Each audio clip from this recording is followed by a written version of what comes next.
এভাবে টাকি মাছের ভর্তা করলে স্বাদ বেড়ে যাবে বহুগুণে। ভর্তা প্রিয় ব্যক্তির কাছে নামি দামি যে কোনো আইটেমের চেয়েও ভর্তাই থাকে প্রথম পছন্দ। আর পছন্দের সেই ভর্তাকে যদি স্বাদে মানে আরও বহুগুণে আকর্ষণীয় করা যায় তবে তো আর কোনো কথাই নেই। কথা না বাড়িয়ে চলুন জেনে নিই কীভাবে এই ভর্তার রেসিপি তৈরি করেছি। এই অসম্ভব মজাদার ভর্তা তৈরির জন্য কিভাবে আমরা সব উপকরণ ব্যবহার করেছি। এর জন্য কিছু টাকি মাছ পরিষ্কার করে নিয়েছি, এর সাথে স্বাদমতো লবণ এবং মরিচ গুঁড়া দিয়ে একটু ঝাঁকিয়ে হাত দিয়ে মেখে নিতে হবে, যেন সকল অংশেই মরিচ এবং লবণের স্বাদটা পাওয়া যায়। এজন্য খুব ভালোভাবে এটা মেখে নিতে হবে। আর ম্যারিনেট করা শেষ হয়ে গেলে একটি প্যানে তেল গরম হয়ে গেলে এতে পেঁয়াজ কুচি আর দিয়েছি এর সাথে কিছু পেঁয়াজ কলি কুচি, এর সাথে আবার দিয়েছি কাঁচামরিচ দিয়ে এগুলো একটু নেড়ে চেড়ে মাঝারি আঁচে এগুলো খুব বাদামি কালার পেঁয়াজগুলো ভেজে নিতে হবে। যখন পেঁয়াজগুলোর কালার বাদামি হয়ে যাবে তখন আমরা বুঝে নেব যে সবগুলোই ভাজা হয়ে গেছে। তখন আমরা এগুলো একটি পাত্রে তুলে নেব। তুলে নেওয়া শেষ হয়ে গেলে ওই একই প্যানে আমরা টাকি মাছগুলো এক এক করে দিয়ে নেব। আর মাঝারি আঁচে জালটি রেখেই টাকি মাছগুলো খুব ভালোভাবে আমরা ভেজে নেব। এই ক্ষেত্রে কিন্তু খুব বেশি মচমচা করে ভাজার প্রয়োজন নেই। একটু উল্টে পাল্টে দিয়ে এগুলো কিন্তু এমন পর্যায়ে ভাজতে হবে যেন এটি পুরোপুরি সিদ্ধ হয়ে যায় এবং মাঝারি আঁচে রেখে এটাকে হালকা মচমচা করে ভেজে নিলেই চলবে। তখনও যারা আমার চ্যানেলটি সাবস্ক্রাইব করেননি এখনই সাবস্ক্রাইব করে নিন, তাহলে পরবর্তীতে আকর্ষণীয় সব রেসিপি আপনি সহজেই পেয়ে যাবেন।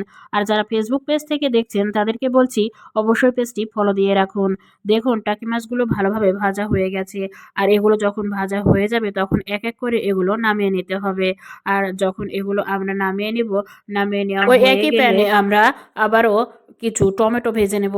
টমেটো আপনি পরিমাণ মতো নিয়ে নিতে পারেন, এখানে কম বেশি যে কোনো পরিমাণেই আপনি নিতে পারেন। তবে আমি এখানে একটি টমেটো নিয়ে নিয়েছি, এটি আধা পাকা অবস্থায় আছে এরকম টমেটো আমি নিয়ে নিয়েছি, যেন আমাদের ভর্তাটি আরও বেশি সুস্বাদু হয়। নিয়ে আবার ওখানে উল্টে পাল্টে হালকা করে ভেজে নেব।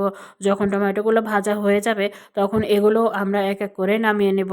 যখন এগুলো নামিয়ে নেওয়া হয়ে যাবে এরপর একটি পাত্রে আমরা সেই ভেজে নেওয়া পেঁয়াজ, মরিচ, পেঁয়াজ কলি কুচি এবং টমেটোগুলো রেখেছি এবং সেই সাথে টাকি মাছগুলো রেখে দেখুন ভিডিওতে দেখানো স্টাইলে এই কাঁটাগুলো ছাড়িয়ে নিচ্ছি। যখন এই কাঁটাগুলো আমরা সবগুলো মাছেরই ছাড়িয়ে নেব তখন এগুলো আমাদের ভর্তার জন্য কিন্তু প্রস্তুত হয়ে যাবে।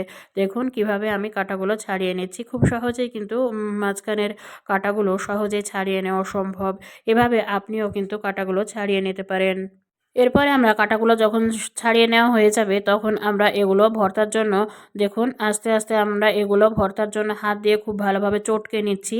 এগুলো চটকে নেওয়া হয়ে গেলে এক এক করে যখন পেঁয়াজগুলি কুচি, পেঁয়াজ এবং মরিচটা ভালোভাবে চটকে নেওয়া হয়ে যাবে এর সাথে আমরা টমেটো দিয়ে ভালোভাবে চটকে নিচ্ছি। এরপরে স্বাদ মতো লবণ দিব।